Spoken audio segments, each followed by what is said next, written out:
할렐루야. 오늘 매일 주님과 함께 오늘은 찬송가 313장입니다. 내 임금 예수 내 주여 부르며 시작하겠습니다.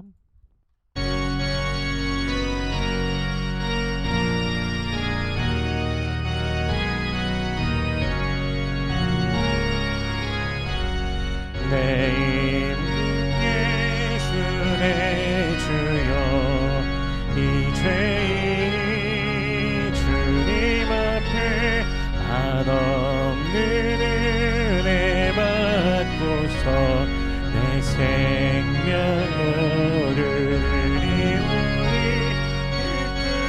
풍성하시는 천을 주 내게 내려주소서. 내 임금 예수 내 주여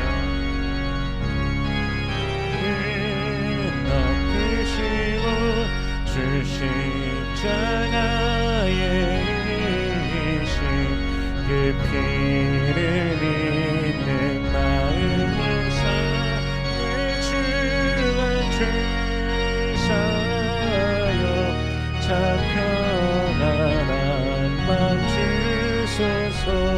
내 임금 예수 내 주여 감격하여 한없는 감사 찬송을 내 주님 앞에 드리오며 내 맘과 정성 다하여 기뻐하며 살리라.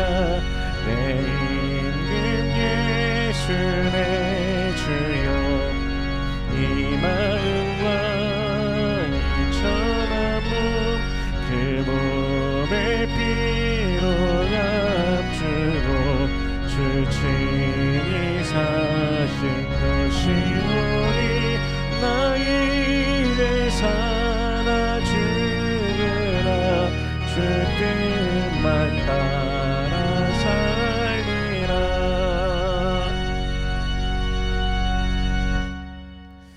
아멘. 오늘 매일 주님과 함께 우리가 함께 나눌 말씀은 신명기 17장 14절에서 20절까지의 말씀입니다.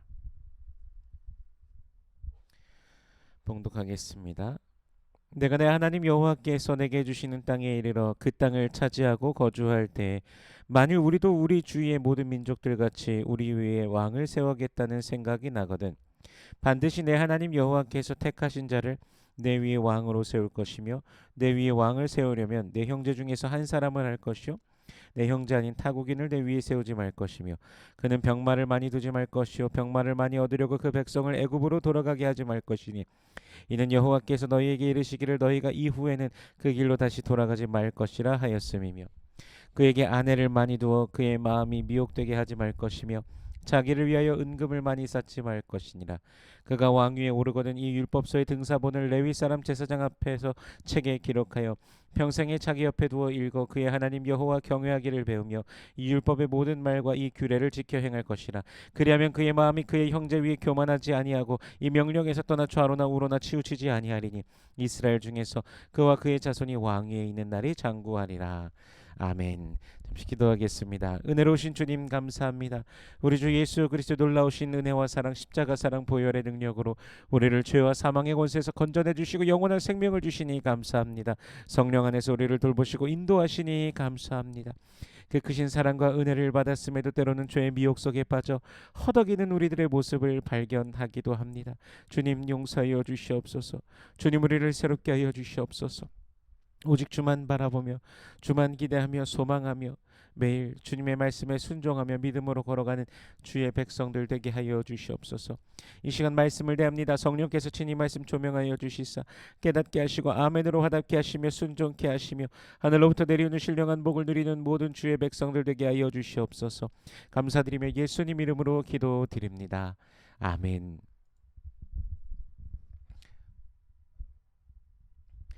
출애굽한 이스라엘은 신정국가입니다. 가나안에 들어갈 때도 신정 국가입니다. 즉 하나님께서 통치하시는 국가라는 것이죠. 그런데 가나안에 입성하기 전 이들에게 전달되는 하나님의 말씀에 이스라엘의 왕의 자격에 대해서 오늘 말씀되어지고 있습니다. 왕정 국가가 될 이스라엘의 미래를 보고 오늘 이 말씀이 선포되는 것 같습니다. 14절 하반절에 보면요. 만일 우리도 우리 주위의 모든 민족들 같이 우리 위에 왕을 세워야겠다는 생각이 나거든 이라고 하는데, 이것은 이스라엘이 초대 왕 사울을 세우기 전에 백성들이 왕을 요구했던 그 말과 같습니다. 그래서 그때가 오면요. 반드시 여호와께서 택하신 자를 왕으로 세우라고 합니다. 형제들 중에서 그러니까 하나님을 경외하는 자, 하나님을 믿는 자, 하나님을 섬기는 자 가운데 그 왕을 세워야 된다라는 것을 오늘 그렇게 명령되어지고 있는 것이고요. 또한 왕이 된 자가 기억해야 될 것이 있습니다. 16절 말씀에 보면요. 병마를 많이 두지 말라고 합니다. 그리고 17절에서는 아내를 많이 두지 말라고 합니다.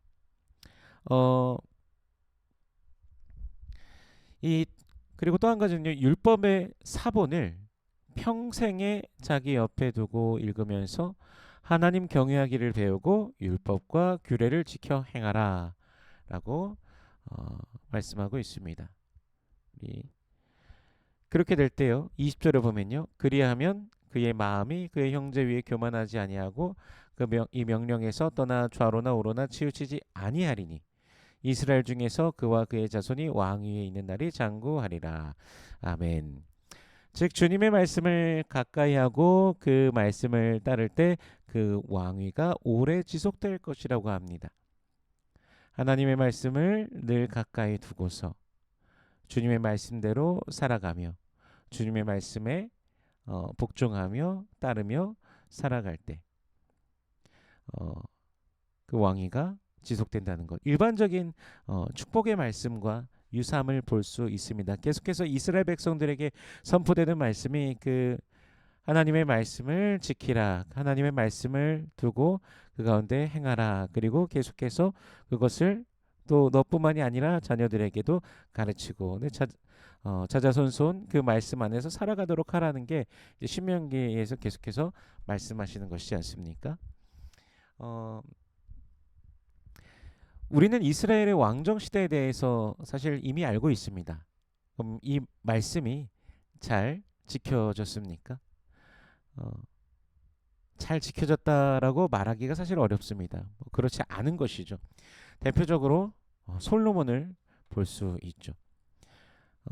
그는 병마를 많이 두었습니다. 특히나 애굽에서 말을 가져왔습니다. 말을 가져오기 위해 가지 말라고 하신 그 길을 또 간 것이죠. 이미 그렇게 예고되어졌지만 그렇게 하지 않은 것이죠. 사실 병마를 많이 둔다는 것 사실은 세상적인 시각으로 본다면 좋은 것입니다.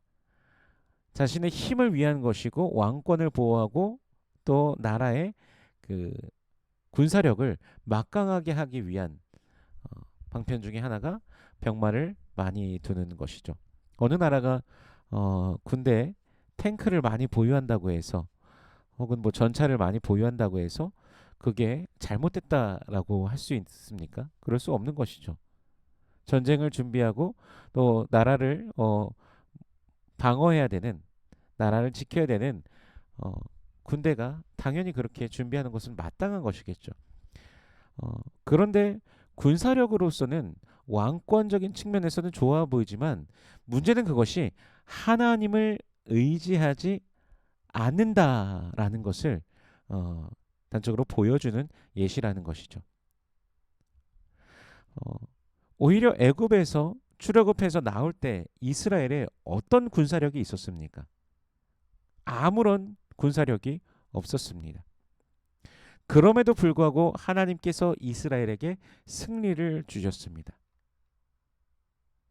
애굽에서 이스라엘 백성들에겐 아무런 해가 없었지만 애굽에 10가지 재앙을 하나님께서 내리셨고, 또 출애굽해서 나왔을 때 홍해 앞에 섰을 때도 애굽의 군사들이 그렇게 병거들이 쫓아왔지만 하나님께서 홍해를 가르시고 마른 땅처럼 이스라엘 백성들을 건너게 하셨지만 그들을 따라오는 애굽의 군사들은 그 물에 수장시키지 않습니까?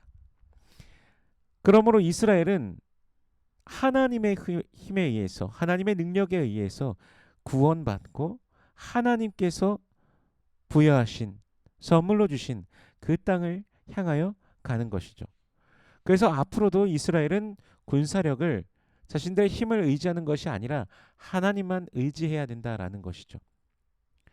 왕정 시대, 왕을 세울지라도 그 왕도 온 나라가 하나님을 잘 섬기도록 하는 것에 최선을 다함이 결국에는 국력을 강하게 한다라는 것이죠. 하나님만 잘 섬기면 나라는 부강해진다 라는 것입니다. 또 오늘 본문에서 아까도 나눴지만 아내를 많이 두지 말라는 말씀이 있지 않습니까?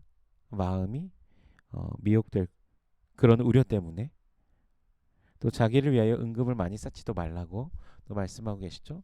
솔로몬이 왕비가 300명, 후궁이 700명이었습니다. 어마어마하죠. 그래서 결국엔 어떻게 됩니까? 그의 아내들이 섬기는 신의 신당을 만들어주기도 하지 않습니까? 그들을 향해 경배하고요. 하나님께서 솔로몬에게 세상 그 누구보다도 이후에도 그런 사람이 없을 만한 엄청난 지혜를 주시고 부도 명예도 다 주셨죠. 근데 결국 미혹되어 범죄하고 돌이키지 않음으로써 하나님께서 2번이나 그에게 나타나셔서 말씀하셨지만 솔로몬이 듣지 않았습니다. 결국엔 어떻게 됐습니까? 이스라엘이 남유다, 북이스라엘로 갈라지게 되는 결과를 낳게 됩니다. 쉽지 않습니다. 말씀대로 살아가고 말씀을 지키며 살아가는 것이 쉽지 않습니다. 우리도 마찬가지지 않습니까? 말씀대로 살아가려고 하지만 순간순간 무너지고 미혹되는 모습 우리 계속 발견하게 되지 않습니까? 사랑하며 살아가야 되지만 정말 사랑하며 살아가고 있는가? 또 우리들도 자신에게 한번 질문해 보시길 바랍니다.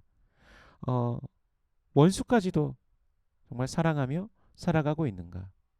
70번씩 7번이라도 용서하며 살아가고 있는가? 말씀이 삶의 지표가 되어 살아가고 있는가? 라는 그 질문도 해보게 됩니다. 저와 여러분을 향해서 성경은 왕 같은 제사장이라고 말씀하십니다. 정말 우리는 왕 같은 제사장으로서 하나님의 말씀을 가지고서 이 땅을 살아가고 있는가? 오늘 본문에서 우리가 다시 한번 생각해 보기를 원하는 것은 18절과 19절에서 이 율법서의 등사본을 레위 사람 제사장 앞에서 책에 기록하여 평생에 자기 옆에 두고 읽어 그의 하나님 여호와 경외하기를 배우며 이 율법의 모든 말과 이 규례를 지켜 행할 것이라라고 말씀하고 계신데요. 우리가 성경을 다 가지고 있고 성경이 없는 사람은 아무도 우리 중에는 없을 것입니다. 우리는 늘 언제나 성경을 볼 수 있고 심지어는 우리가 가진 셀폰에서도 성경이 뭐 다 있을 것입니다. 언제든 말씀을 가까이 할 수 있는 우리입니다. 그래서 우리는 이 말씀을 통하여서 이 말씀을 더욱더 가까이 하고 또 말씀을 보을 때 우리들의 생각, 우리들의 마음, 우리들의 뜻이 어느 곳을 향하고 무엇을 해야 되는지 바로 이 말씀이 우리에게 가르쳐 주신다라는 것이죠. 우리가 왕 같은 제사장으로서 그 신분에 걸맞는 삶을 살아가기 위해서 늘 하나님의 말씀이 우리에게 가까이 있어야 됩니다. 말씀을 더욱더 가까이 하시는 여러분 되시기를 축복합니다. 그리고 그렇게 나는 말씀을 가까이 하고 말씀이 우리에게 말씀하시는 바를 늘 또 생각하며 또 지키며 살아갈 때 우리 하나님께서 주시는 그 은혜를 그 복을 누리게 될 것입니다. 시편 1편에서 복 있는 사람에 대해서 말씀하시죠. 복 있는 사람 어떤 사람입니까? 오직 여호와의 율법을 즐거워하여 그 율법을 주야로 묵상하는 자이지 않습니까? 그는 시냇가에 심은 나무가 철을 따라 열매를 맺으며 그 잎사귀가 마르지 아니함 같으니 그가 하는 모든 일이 다 형통하리도라 말씀하십니다. 우리 주 예수 안에서 하나님의 자녀다움을 우리가 늘 회복하며 말씀 안에 살아가길 소원합니다. 오늘도 우리 주님과 함께 걸어가며 주님으로 인한 복을 누리는 우리 모든 성도님들 되시길 주 예수 그리스도의 이름으로 축원합니다. 기도하겠습니다. 은혜로우신 주님 감사합니다. 예수 안에서 우리를 자녀 삼으시고 하나님 나라 백성으로서 넌 오늘을 우리로 소망 가운데 저 천국을 바라보며 살아가게 하시니 감사합니다. 구원받은 하나님의 백성의 그 신분에 또한 걸맞게 살아가는 우리가 되게 하여 주시옵소서. 늘 주님의 말씀을 가까이 하고 주님과 동행하는 우리들 되게 하여 주시옵소서. 세상의 미혹이 자주 우리에게 다가옵니다. 우리의 마음을 헤집어 놓을 때도 있고 생각을 헤집어 놓을 때도 있습니다. 그러나 하나님의 말씀 앞에 우리들 자신을 비춰보게 하시고 주님과 함께 걸어가는 우리가 되게 하여 주시옵소서. 매일 주님과 참으로 동행하는 우리들 되게 하여 주시옵소서. 기도의 제목들이 있습니다. 주님 응답하여 주시옵소서. 살아계신 하나님을 온전히 만나며 누리는 주의 백성들 되게 하여 주시옵소서. 주님과 함께하며 주님과 동행하는 주의 백성들 되게 하여 주시옵소서. 육신에 연약한 자들이 있습니다. 주님, 당신의 손으로 친히 안수하여 주시사 온전케 하여 주시옵소서. 치료하시는 하나님의 그 권세를 능력을 누리며 기뻐하는 모든 권속들 되게 하여 주시옵소서. 새롭게 하여 주시옵소서. 기뻐 뛰며 춤추며 주님을 찬양하는 주의 백성들 되게 하여 주시옵소서. 마음이 상한 자들 고쳐 주시옵시고 위로하시는 주님으로 말미암아 감격하며 주님을 노래하게 하여 주시옵소서. 오늘 하루의 삶 가운데도 함께 하심을 믿습니다. 주님 돌보시고 인도하여 주시옵소서. 여호와는 내게 복을 주시고 너를 지키시길 원하며 여호와는 그 얼굴을 내게 비추사 은혜 베푸시길 원하며 여호와는 그 얼굴을 내게로 향하여 대사 평강 주시길 원하노라. 주님 말씀하셨으니 언약하신 대로 오늘도 임하여 주시옵소서. 감사드리며 예수님 이름으로 기도드립니다. 아멘.